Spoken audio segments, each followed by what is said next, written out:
1 year ago, this city was flipped upside down by a hurricane. Un cabrón named Harvey. And they said that this city would never be the same. I think it's beautiful that a year later, we're all here celebrating together the fact that this city is resilient. And you guys persevered. Houston strong, baby.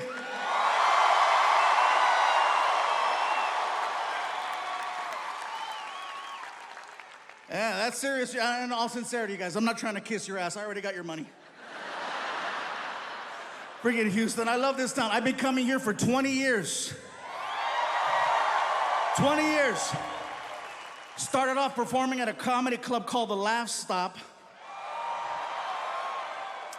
And then, of course, we jumped over to the Improv, and then I performed everywhere. I even did a one-nighter in Tomball.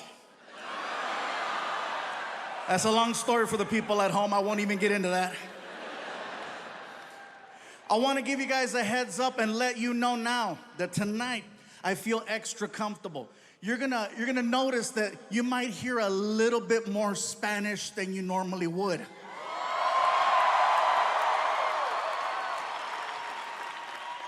And you can't do that just anywhere, but you can do that in Houston.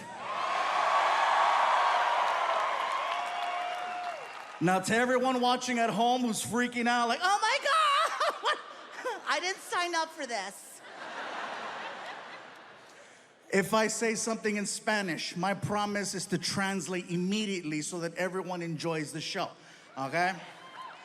Because I know the second I said Spanish, people are freaking out, you know? All the people that drove in from the Woodlands are like, hey.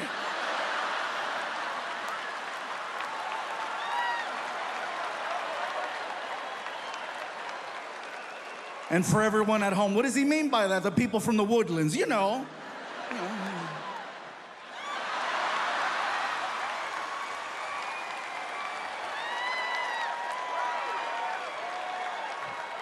I know he is not referring to us.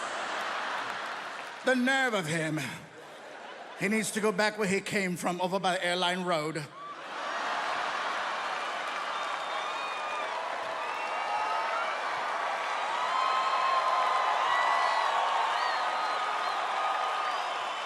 That's right. I know where you keep your brown people.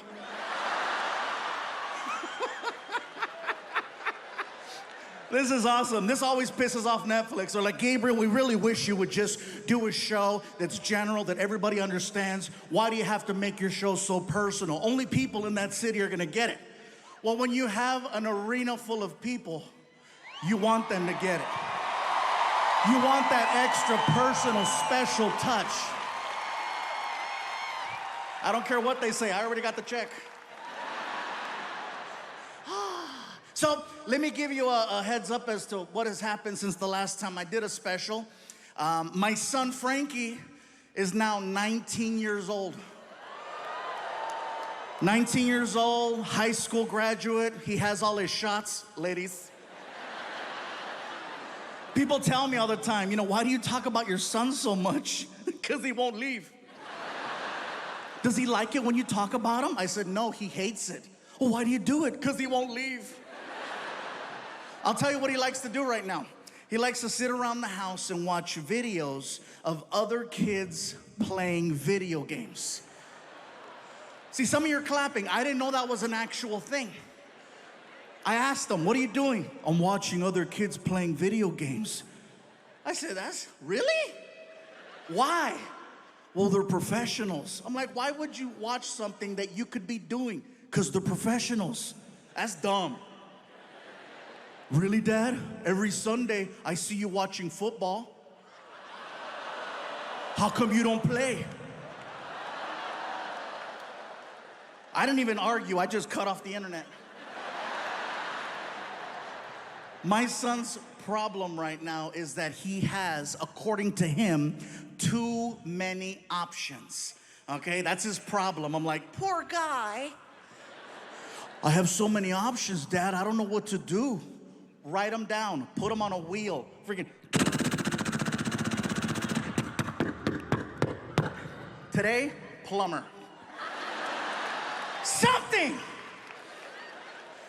The problem is we go places, people find out he is my son, and then they offer him opportunities. He doesn't understand that that's not how the real world works. I know about struggling and clawing and fighting for the opportunity to do something. He doesn't get it yet. And that's my fault. For example, I take him and his mom out to dinner, okay?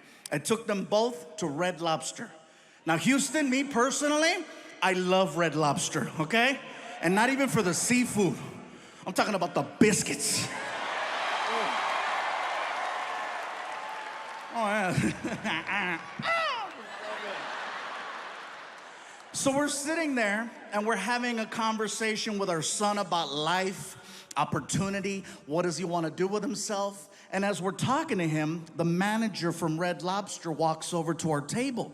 And he's being really cool, right? He's like, hey. And I'm like, hey. He looks at my son. Is this the infamous Frankie? I said, why, yes, it is. He just graduated. Congratulations. And he's looking for a job.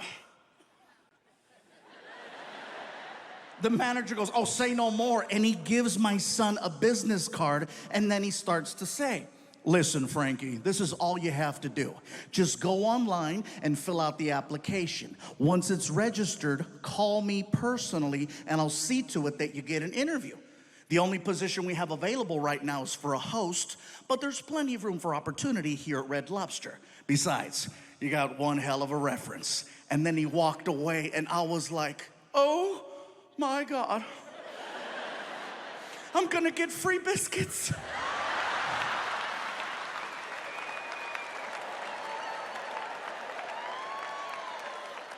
My son looks at me and says, I don't want to work at Red Lobster. I said, Frankie, no one is making you work anywhere. This is just another opportunity that you're wasting. Okay, no Red Lobster. What's your plan? Oh, I don't know. I got frustrated, so I raised my voice. Well, you better start thinking. His mom didn't like that. Don't talk to him like that. I said, look, biscuit blocker.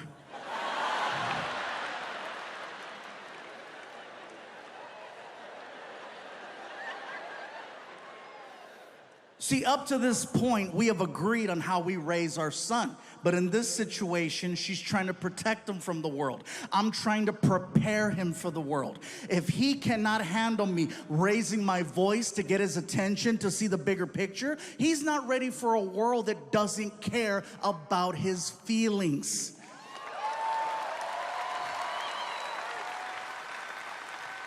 So I say, you know what? I gotta have a one-on-one with him. I gotta have a one-on-one without...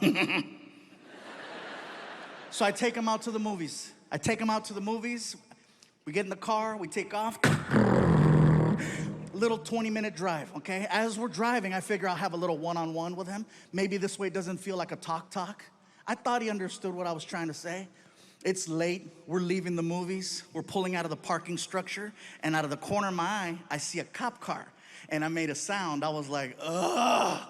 And Frankie goes, what is it, Dad? I said, there's a cop at the light. What are you worried about? He's gonna stop us. How do you know? Watch.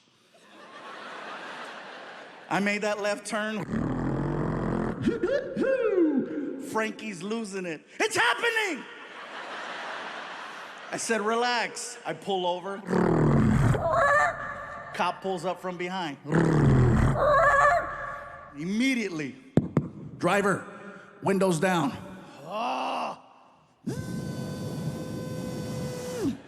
Driver, hands out the window. Serious?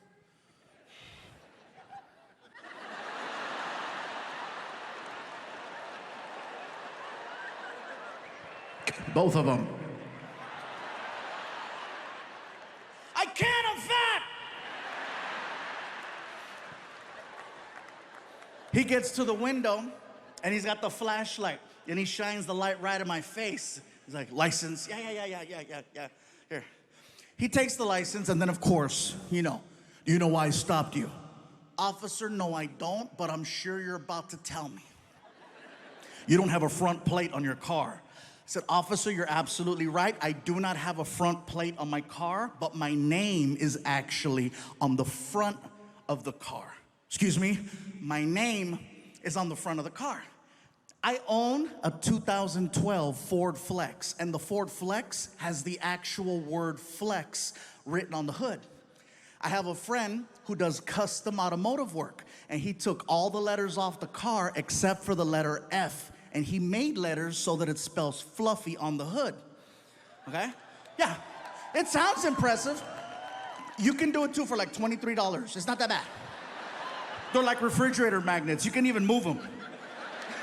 Like one day a letter flew off and it said Fufi. Look at me, que pendejo. I know, stupid, right? So the officer walks around to the front of the car and he takes his flashlight and he shines the light right on the hood. And he does this, he goes, "I knew it!" And my son goes, "What does that mean?" I said, "That means we get to go."